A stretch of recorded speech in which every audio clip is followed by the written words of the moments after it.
आप सोचेंगे कि मैंने बेहतरीन मिस्टेक्स क्यों कही। ये ऐसी बेहतरीन मिस्टेक्स है जो हमारे अमूमन रोजमर्रा की जिंदगी में हम खुद दोहराते हैं, करते हैं। मैं अगर खुद की बात करूं तो शायद मैं भी ये करता हूं। सबसे पहला क्या है? प्लान हमारा तगड़ा होना चाहिए। देखिए, मैं बार बार अपनी क्लास में बच्चों को बताता हूं कि बिना जाने अगर कुछ आपसे मिस्टेक हुई है तो वो गलती कहला दी जा सकती है एक पल के लिए। अगर आप जानबूझकर कर रहे हैं कि आज छोड़ देता हूं, कल कर लूंगा, तो आपसे बड़ा धोखेबाज कोई नहीं है और आप यहां धोखा खुद को दे रहे हैं। एक हफ्ते बाद पेपर है, अरे आज हम आराम करेंगे, आज हम केवल इंस्टाग्राम चलाएंगे, आज हम यूट्यूब शॉर्ट्स देखेंगे, I'll just do the gaming, मैं केवल खेलूंगा, आज मैं कुछ नहीं करूंगा क्योंकि एक हफ्ते बाद पेपर है। क्वेश्चन लगाने बहुत ज्यादा जरूरी है। And teaching it to someone else, जिसकी मैंने बात करी। रोहन ने तुम्हें पढ़ाया लेकिन तुमने थोड़ी रोहन को पढ़ाया। आपने रोहन से पढ़ लिया, आपने पैसिव लर्निंग करी, एक्टिव लर्निंग तो रोहन की हुई। हेलो मेरे प्यारे दोस्तों, करियर विल के इस प्यारे से प्लेटफॉर्म में आप सभी का स्वागत है। मैं निखिल सिंह बिष्ट आप सभी का स्वागत करता हूं हमारी इस एक बेहतरीन से टॉपिक में, एक चर्चा में, जिसमें मैं आपके साथ रूबरू होऊंगा ऐसी 5 बड़ी मिस्टेक्स जो हमें हमारे यूनिट टेस्ट में या किसी भी तरीके के एग्जाम में ढंग से परफॉर्म करने नहीं देती। और इन मिस्टेक्स पे अगर हम अभी से वर्कआउट करना नहीं शुरू करेंगे तो ये धीरे धीरे धीरे धीरे हमारी हैबिट बन जाएगी और हम इस चीज को अपने ऐसे मोटर डेवलपमेंट में इंक्लूड कर लेंगे कि आगे चलकर जब भी हम किसी भी एग्जाम की या किसी भी तरीके के कॉम्पिटिटिव एग्जाम की तैयारी करेंगे तो हम बहुत ज्यादा पछताएंगे। सो ये बहुत ही सही समय है, ये बहुत ही सही समय है जहां हम अपनी कुछ ऐसी आदतों को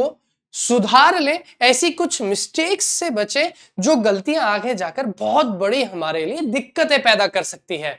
तो चलिए यार, बिना किसी का टाइम वेस्ट करे, let us start the topic and I want you to listen it properly. जो भी आगे के 3 से या 4 मिनट होने वाले हैं, हमें इन बेहतरीन से बेहतरीन मिस्टेक्स को इतने बेहतरीन से बेहतरीन तरीके से हटाना है अपनी जिंदगी से ताकि हम कभी भी इनके झांसे में ना आए। आप सोचेंगे कि मैंने बेहतरीन मिस्टेक्स क्यों कही। ये ऐसी बेहतरीन मिस्टेक्स है जो हमारे अमूमन रोजमर्रा की जिंदगी में हम खुद दोहराते हैं, करते हैं। मैं अगर खुद की बात करूं तो शायद मैं भी ये करता हूं। अब मुझे पता है तो मैंने भी करना छोड़ दिया है। इसी वजह से मैं आपके सामने ये मिस्टेक्स लेकर आया हूं ताकि आप भी समझ पाए। और देखिएगा, जब जब मैं इनके बारे में बताऊंगा ना, आप भी दिल से फील करोगे, हाँ यार ये गलती तो मैं भी करता था, ये गलती मैं कर रहा हूं। क्योंकि आपकी ही एज में मैं जब था शायद मैंने भी ये मिस्टेक्स करी हूं, या इसमें कुछ ऐसी मॉडर्न मिस्टेक्स हैं जो उस समय पे अवेलेबल नहीं थी, लेकिन फिर भी मिस्टेक्स तो मिस्टेक्स है।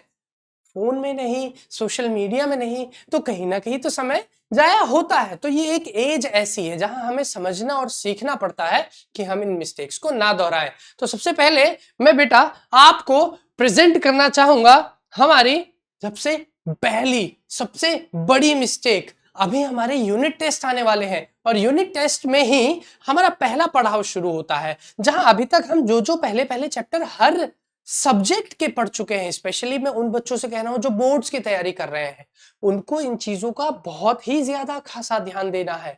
और क्लास 9th के या जो छोटे बच्चे हैं अगर वो देख रहे हैं तो उनको भी ये समझना जरूरी है कि इन मिस्टेक्स को अभी से सुधार ले तो हमारे आने वाली जो जर्नी रहेगी बोर्ड्स की, चाहे 10th हो चाहे 12th हो या उसके आगे की कोई कॉम्पिटिटिव की एग्जाम की बात करूं, तो मिस्टेक्स हमें नहीं, ये मिस्टेक्स के कारण हमें इतनी ज्यादा दिक्कत नहीं आने वाली है। सबसे पहला क्या है?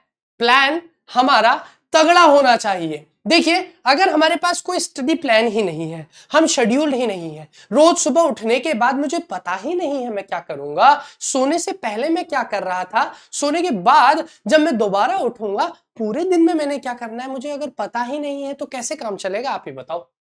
तो एक प्रॉपर डेली शेड्यूल होना बहुत ज्यादा जरूरी है। हमारे पास शेड्यूल होना हमारा बहुत ज्यादा जरूरी है, जिसमें मैं रोजमर्रा की चीजों को अलाइन करके बैठा हूं कि सुबह उठते ही मुझे इतने से इतने समय तक एक्सरसाइज कर लेनी है, अपने डेवलपमेंट में वर्क करना है, then I will study, then उसके बाद मैं अपने आप को रूटीन करता हूं कि इतने समय स्कूल, फिर घर आऊंगा, इतने समय पढ़ाई, मुझे ये भी पढ़ना है वो भी पढ़ना है।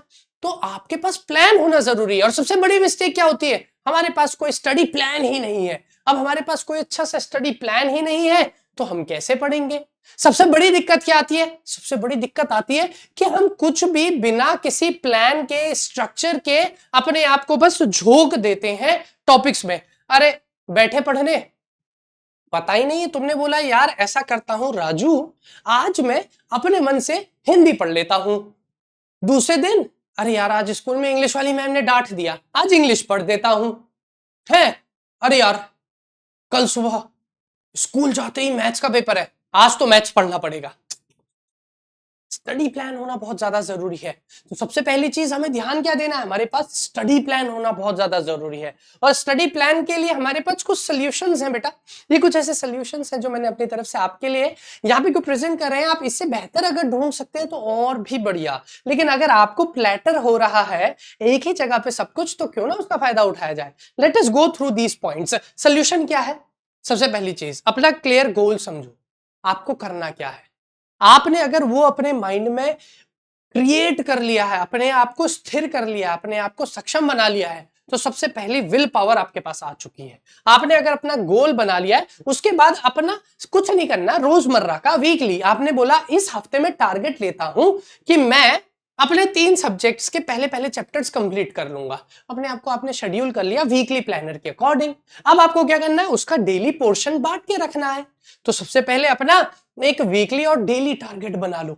डेली और वीकली टारगेट के बाद क्या करना है, उस पे अपने आप को शेड्यूल करना है कि नहीं मैं इसी के अकॉर्डिंग करूंगा। जिस दिन नहीं कर रहा हूं तो उस दिन आपने दृढ़ निश्चय करना है कि नहीं कल करना जरूरी, आज नहीं हुआ कोई नहीं, लेकिन लीवे नहीं छोड़ना।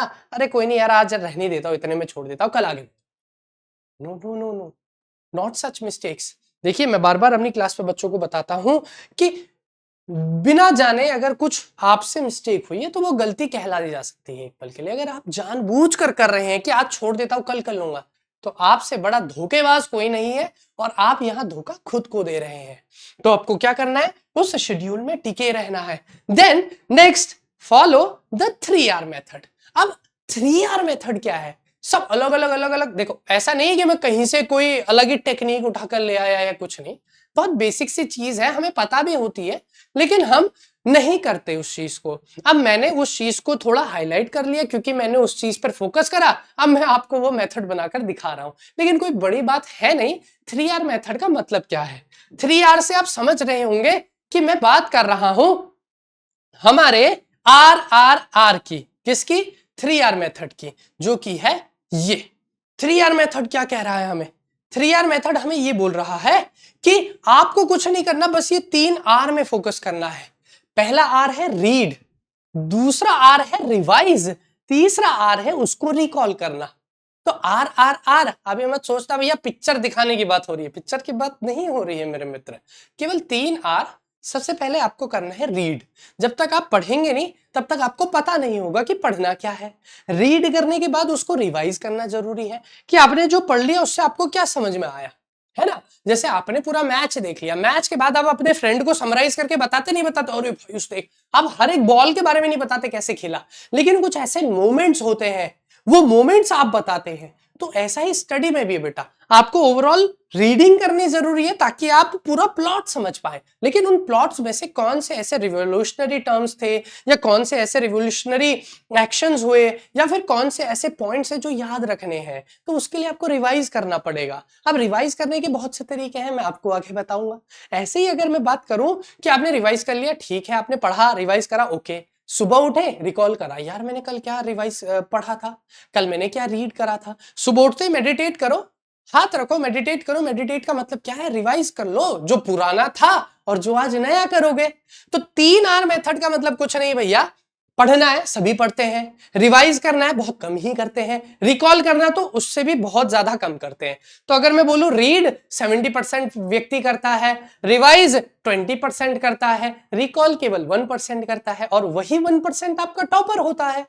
तो आपको इस मिस्टेक से भी बचना है। आई मेरी बात समझ में? अच्छा आगे बढ़ते हैं हमारी नेक्स्ट मिस्टेक की तरफ। हम नेक्स्ट मिस्टेक क्या है, बहुत अमूमन सी, नॉर्मल सी, और ये क्या होता है ना, ये बच्चे के रूट में हमने क्या कर दी होती है, स्टेब्लिश कर दी होती है। बचपन से बच्चा बोलना सिखाते हैं ना, ये बोल, चल जल्दी से बोल, डरा के नहीं बोल रहा तू, मैं कौन हूं, दादा है, बच्चा रटा दिया। क्रैमिंग की हैबिट। अब क्रैमिंग की हैबिट के बच्चे को पता है कि ये करना है, बस याद कर लो, ऐसे ही करना है। फ्यू थिंग्स आर ओके, जहां टेक्निक्स वर्कआउट कर जाती हैं, जहां क्रैमिंग भी एक तरीके से काम कर जाए कि यार मैंने बोला यार इसका नाम ये है तो याद करना ही पड़ेगा।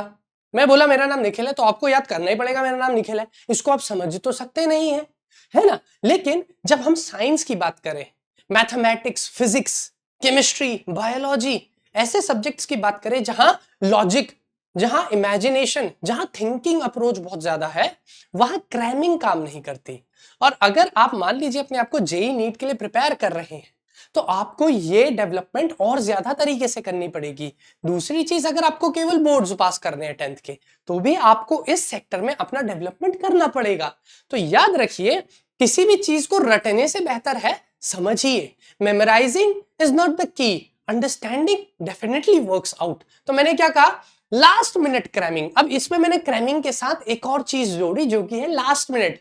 लास्ट मिनट का मतलब क्या है, it is a kind of urgency disorder. आप क्या कर रहे हैं, एक हफ्ते बाद पेपर है, अरे आज हम आराम करेंगे, आज हम केवल इंस्टाग्राम चलाएंगे, आज हम यूट्यूब शॉर्ट्स देखेंगे, I just do the gaming, मैं केवल खेलूंगा, आज मैं कुछ नहीं करूंगा क्योंकि एक हफ्ते बाद पेपर है। चलो ठीक है। 2 दिन बाद फिर मम्मी ने बोला भैया एग्जाम है पढ़ लो। अरे मम्मी अभी 4 दिन है, हम पढ़ लेंगे, हमें सब आता है। आपने सोचा आपने स्कूल में पढ़ा है। देखो मैंने क्या बोला, 70% बच्चा पढ़ता है, रीड करता है। आप स्कूल में भी कर रहे हैं, आप ट्यूशन में भी कर रहे हैं, आप कोचिंग में कर रहे हैं, आप ऑनलाइन पढ़ रहे हैं, आप वहां भी कर रहे हैं। आपने रीड तो करा, लेकिन आप बेटा रिवाइज करना भूल गए। आप बोले रीड करा है, रिवाइज एक दिन पहले करूंगा। बेटा आपने एक दिन पहले पेपर के रिवाइज करा, तो आप रिकॉल कब करेंगे, पेपर में बैठते वक्त। और रिकॉल क्या करेंगे, अपनी गलतियों को याद करो। वो मोमेंट जब आप पेपर दे रहे हो और आपको पूरा क्वेश्चन समझ में आ गया, कॉन्सेप्ट समझ में आ गया, बट आपको फॉर्मूला याद नहीं है और आप बस कोशिश कर रहे हैं यार कोई मेरा फ्रेंड मुझे बता देता ये फॉर्मूला क्या है, मैं पूरा सॉल्व कर लेता, क्योंकि मेरी एल्जेब्रा तो बहुत अच्छी है, मुझे मैथमेटिक्स अच्छे से करनी आती है, मल्टीप्लाई, डिवीजन, प्लस माइनस, कोई भी हिसाब की किताब लाकर रख दो, मैं सबका हिसाब निकाल के रख दूं। लेकिन आप खुद का हिसाब लगाना भूल गए कि आप रिकॉल करें नहीं, आप रिवाइज ढंग से नहीं करें। आपने रीड तो करा, नो मैटर आपने रीड करा, लेकिन आप रिवाइज और रिकॉल करना भूल गए। देखिए, अच्छा व्यक्ति बनना बहुत ज्यादा जरूरी है और स्टडी आपका एक टूल है जो आपकी पर्सनैलिटी को ग्रूम करेगा। मैं ये नहीं कहता कि आप बहुत बड़े टॉपर बन जाओगे तो आपका भविष्य बहुत ही उज्जवल है। उस उज्जवल भविष्य के लिए करना जरूरी है, इस बात को ध्यान दीजिए और इस मिस्टेक से बचिए, लास्ट मिनट क्रैमिंग।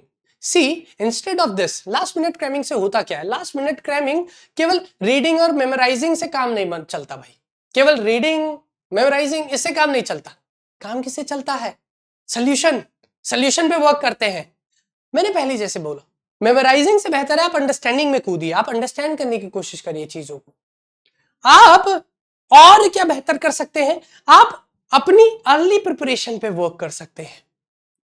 आपको पता है आज मैं स्कूल में पहला दिन कदम रखा, आज से मेरी क्लास 9th की, 10th की, जिस भी क्लास की तैयारी हो रही है, आपने एंट्रेंस ले ली वहां। अब आपको यहां से माइंड में रखना है कि यहां से आगे चलकर 1-1.5 महीने बाद मेरा यूनिट टेस्ट आने वाला है। Why should not I prepare for that day right now? मैं उस दिन के लिए आज से प्रिपेयर करना क्यों ना शुरू कर लूं। तो हमें करना है क्या, स्टार्ट अर्ली प्रिपरेशन। अभी भी अगर आपसे कोई गलती हो गई है, आपने नहीं पढ़ा है, स्टार्ट अर्ली प्रिपरेशन। अरे क्या ही मांगता है बताओ, आप खुद सोचो। आपके पिताजी सुबह काम पे चले जाते, शाम को आते हैं, माता जी आपके लिए खाना सुबह भी बनाती है, दिन के लिए भी, रात के लिए भी, हर चीज के लिए। आपकी सारी एक्सपेक्टेशंस पूरी हो रही है, आपके मोबाइल फोन में रिचार्ज टाइम टू टाइम हो जा रहा है, वाईफाई का रिचार्ज हो रहा है, आप स्कूल जा रहे हैं, आपके हर एक छोटी मोटी डिमांड पूरी हो रही है।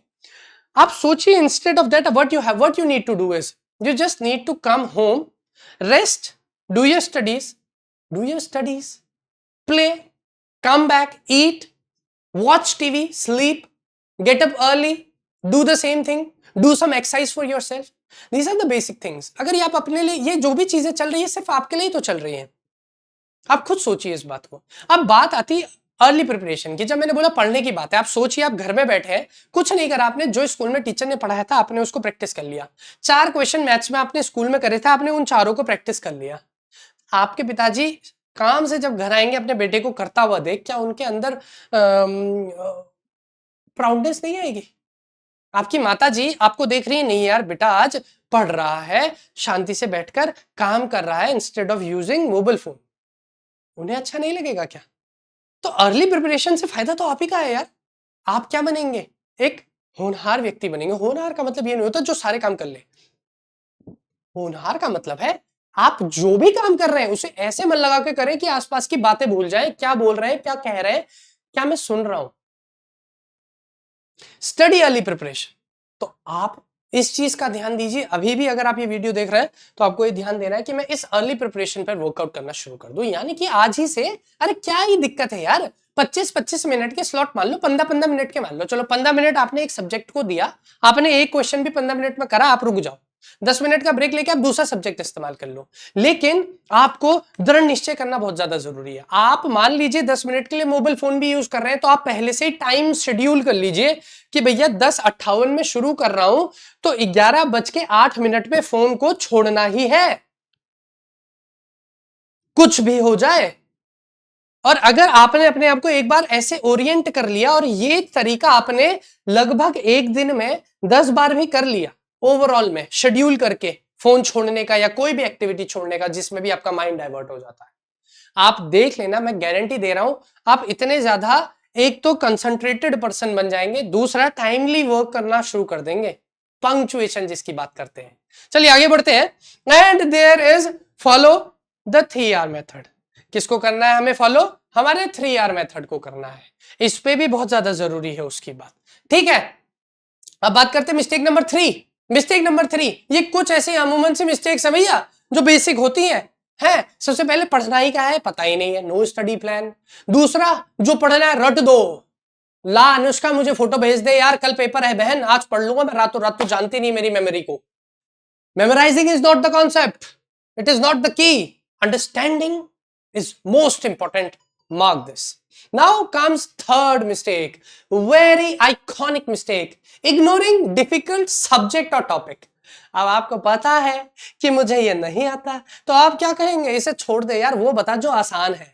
लेकिन मेरे प्रिय मित्र, मेरे सखा, मेरे बंधु, मेरे भाई, तो ये बात भूल गया कि जो डिफिकल्ट है उसी से सारे कॉन्सेप्ट जुड़े हुए हैं, इसीलिए तुझे वो डिफिकल्ट लग रहा है, क्योंकि उससे सारे थ्रेड जुड़े हुए हैं। अब तू क्या कर रहा है? तू दाएं बाएं के बस छोटे मोटे उसके पत्ते पढ़ ले रहा है, लेकिन पूरे पेड़ को छोड़ बैठा। कैसे काम चलेगा यार? खुद सोच इस बात को, इसे काम नहीं चलेगा।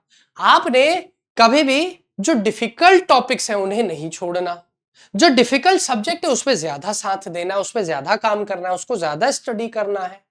अब ये चीज से बचेंगे कैसे? सबसे पहली चीज, बहुत ही बेहतरीन सी बात बता रहा हूं, आप अगर अर्ली प्लानिंग में जुट गए, आपने पढ़ना शुरुआत से ही शुरू कर दिया, तो ये नौबत आएगी ही नहीं। आप खुद सोच यार, ये तो मैं भी समझता हूं, एक दिन पहले जब पेपर के तू पढ़ने बैठेगा, सबसे पहले तो तू डिफिकल्ट चीजों को हटाएगा, ये नहीं समझ में आएगा हटाओ, ये नहीं समझ में आएगा हटाओ, है होता क्या है? जरा देख देख देख क्या लिख रहा है ये, पैनिक स्टेज डेवलप कर देता है। आप खुद सोचो, अरे आपने एक ऐसा हैवी सा तड़कता भड़कता टॉपिक पढ़ लिया, तो पैनिक ही तो होगा सबसे पहले, तभी तो उसको छोड़ रहे हो।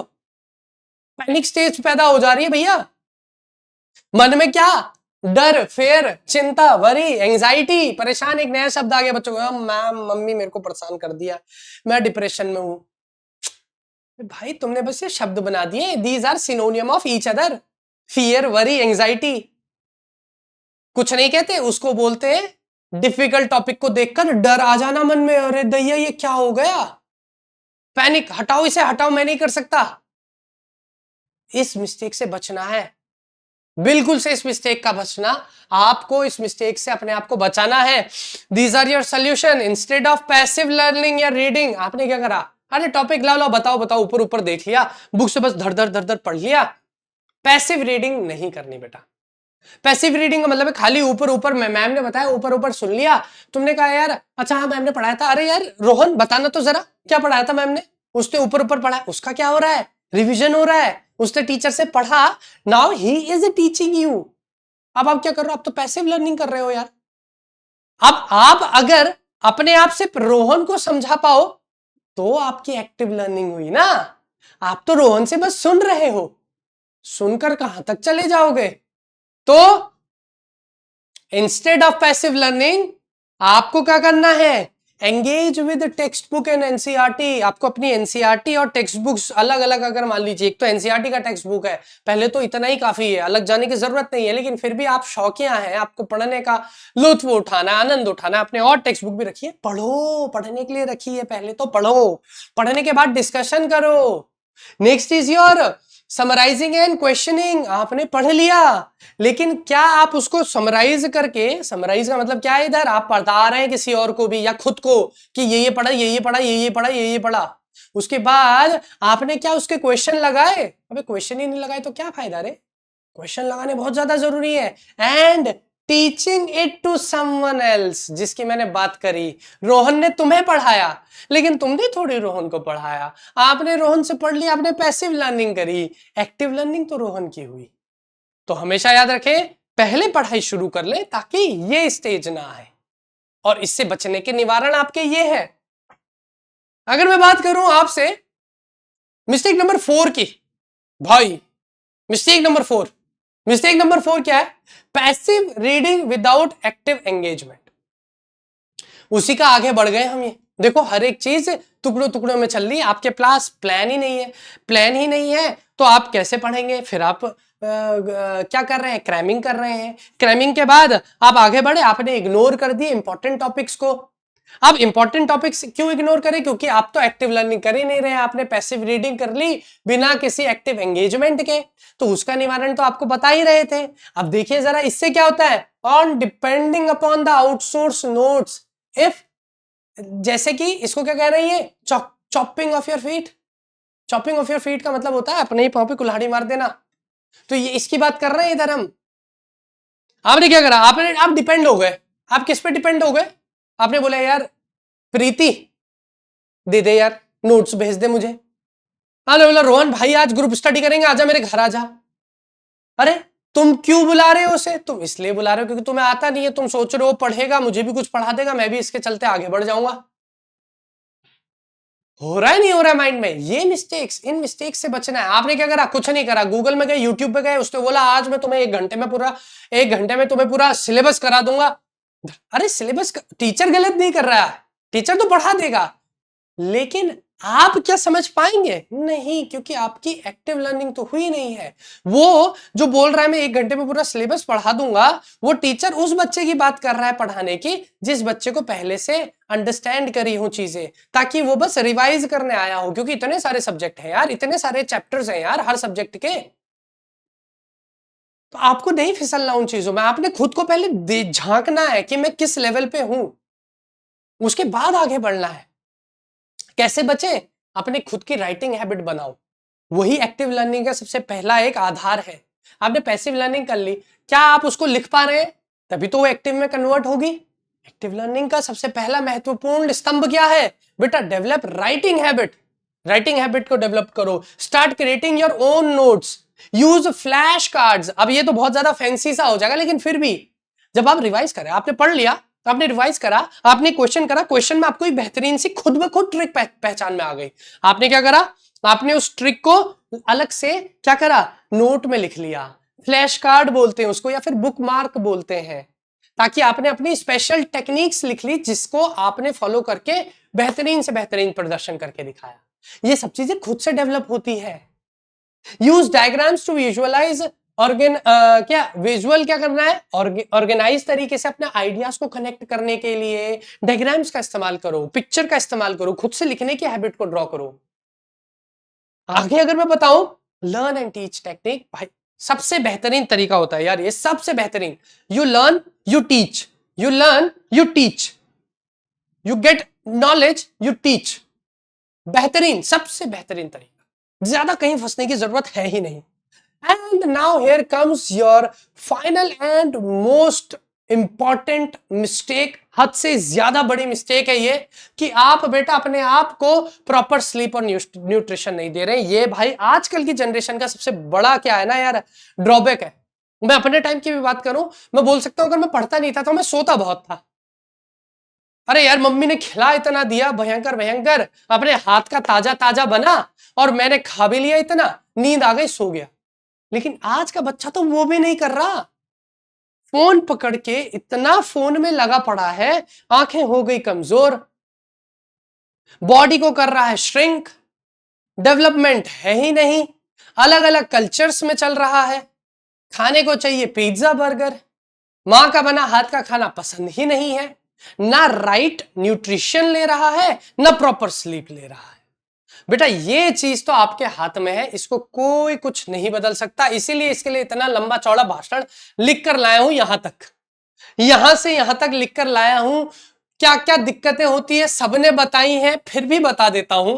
Poor concentration, increased stress and anxiety. अब भाई नींद ही पूरी नहीं हुई है तो दूसरे दिन उठ के चीखेगा, चिल्लाएगा, लड़ेगा ही घर में। क्यों नहीं लड़ेगा? मम्मी से लड़ेगा, बहन से लड़ेगा, एक पल के लिए हिम्मत रखेगा, जाओ कह दो पापा से भी डर नहीं लगता। लेकिन कौन क्या करे? दिक्कत में तुम भी हो, तुम्हारा नेचर डेवलप हो रहा है उस तरीके से। क्यों? क्योंकि रात को तो तुम लगे पड़े थे अपनी ही अलग काठ पढ़ने में, बिल्कुल लगे हुए थे, अलग ही पढ़ाई चल रही थी, ना प्रॉपर स्लीप मिली। आगे बात करें रिड्यूस्ड प्रॉब्लम सॉल्विंग एबिलिटी। भाई किसी ने बोला यार मैं यहां फंस गया, मेरे को मदद कर दे। कहां? बंदा तो खुद ख्वाबों में है, सोया ही नहीं था। लो एनर्जी और motivation, weekend immune system, problem, दिक्कत, दिन पर दिन दिक्कत, बीमार हो जा रहा है लेकिन खुश है, घर में पड़े पड़े फोन चला रहा हूं, बाकी बच्चे तो स्कूल में बैठ के जेल में बंद है ऐसा लग रहा है, मैं तो बाहर आजाद घूम रहा हूं, लेटे लेटे फोन चला रहा हूं। लेकिन दिक्कत किसके लिए? तुम्हारे लिए आगे चलकर।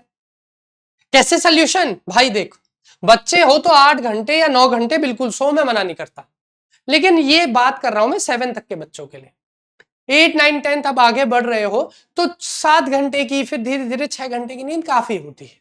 6 से 8 घंटा अपने आप को करके रखो कि नहीं भाई सोना जरूरी है मेरे लिए, तो गोल्ड भी स्लीप भी। आगे बढ़े अगर, फिक्स स्लीप रूटीन, चाहे वीकेंड हो, होना चाहिए। भले वीकेंड के दिन में सो जाओ, सुबह जल्दी उठकर, मैं मना नहीं करता, लेकिन अपनी स्लीप साइकिल को डिस्टर्ब मत करो। एक रूटीन बनाओ, उसी पर सो, उसी पर उठो, आगे पीछे मत करो। Don't study late in the night. मैं फिर बोलता हूं ना यार, हम भी यही करते थे, रात भर कौन उठता है यार? अब कल्चर डेवलप कर दिया है लोगों ने। या तो फिर वो वाले बंदे होते जो रिसर्च में लगे, वो रात भर सुबह कभी सोते ही नहीं, फिर 2-2 घंटे ही सोते हैं। लेकिन अभी आपके ऊपर इतना पहाड़ नहीं टूटा है, आप रात में जल्दी सो के सुबह उठ जाओ यार। आप रात को 8 ही बजे सो जाओ, सुबह 3 बजे उठ जाओ, 4 बजे उठ जाओ। सुबह उठना बहुत ज्यादा अच्छा रहता है, लेकिन ये डेवलप करना बहुत ज्यादा जरूरी है। ब्रह्म मुहूर्त कहते हैं जिसे हम, ब्रह्म मुहूर्त है नहीं, निशाचर थोड़ी हो यार जो रात में जगोगे, शैतान थोड़ी हो, तो सुबह जल्दी उठने की कोशिश करो। सोने से पहले फोन मत चलाओ यार, 30 मिनट तक एटलीस्ट तो मत ही करो ये मिस्टेक्स। बाकी यहाँ बहुत बेहतरीन सी एक बैलेंस्ड डाइट की बात कर रही है। ब्रेकफास्ट तो कभी छोड़ना ही नहीं चाहिए भैया, ब्रेकफास्ट बहुत ज्यादा जरूरी होता है। अपना फास्ट तोड़ना होता है। अब रात से सीधे सुबह उठे हो, एक तरीके से आप हाइबरनेशन में थे, रात भर सो रहे थे, कोई सेंस ही नहीं था, brain was in rest, only heart was working. When you get up, break your fast, so never skip breakfast.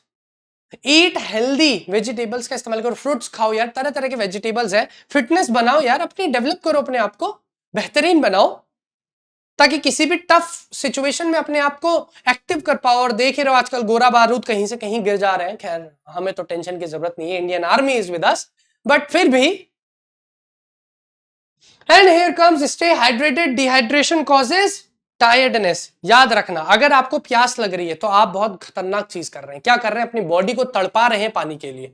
आपकी बॉडी ने जबरदस्ती आपसे पानी मांगा है, तो पानी पीते रहें। अगर पूरे दिन में आपको प्यास नहीं लगी एक बार भी, इसका मतलब आप बहुत सही कर रहे हैं। क्या कर रहे हैं? पानी पीते रह रहे हैं, तभी तो आपकी बॉडी ने पानी नहीं मांगा। लेकिन अगर आपकी बॉडी पानी मांग रही है, आप बोल रहे हो यार मुझे प्यास लग गई, तो आप अपनी बॉडी के साथ बहुत ज्यादा क्या कर रहे हो? नाइंसाफी कर रहे हो, क्योंकि आप बॉडी को पानी प्रोवाइड ही नहीं कर रहे हो। तो हाइड्रेट रहो, पढ़ते वक्त पानी पीते रहो, थोड़ा थोड़ा 2-2 सिप पानी पीते रहो। और जैसे कि मैं अपनी क्लास में हमेशा ही कहता रहता हूं बच्चों, आप लोगों को, कि हमेशा अपने आप को चुस्त दुरुस्त रखने की कोशिश करो। मेडिटेशन करो, योगा करो, अपने आप को हेल्दी रखो।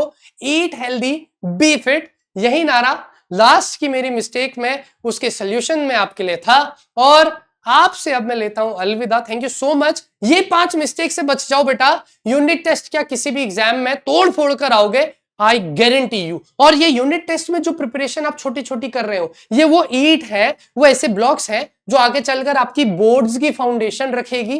देन वो बोर्ड्स की फाउंडेशन आपके आगे चलकर अपने कॉम्पिटिटिव लेवल के एग्जाम्स में एक बहुत बड़ी फाउंडेशन रखेगी। तो मिलता हूं मैं आपको ऐसे ही बेहतरीन सी स्ट्रेटेजी वीडियो में। Thank you so much for joining with me. See you in the next video. तब तक के लिए चुस्त दुरुस्त रहिए, अपने आप को स्ट्रॉन्ग बनाइए। Bye bye.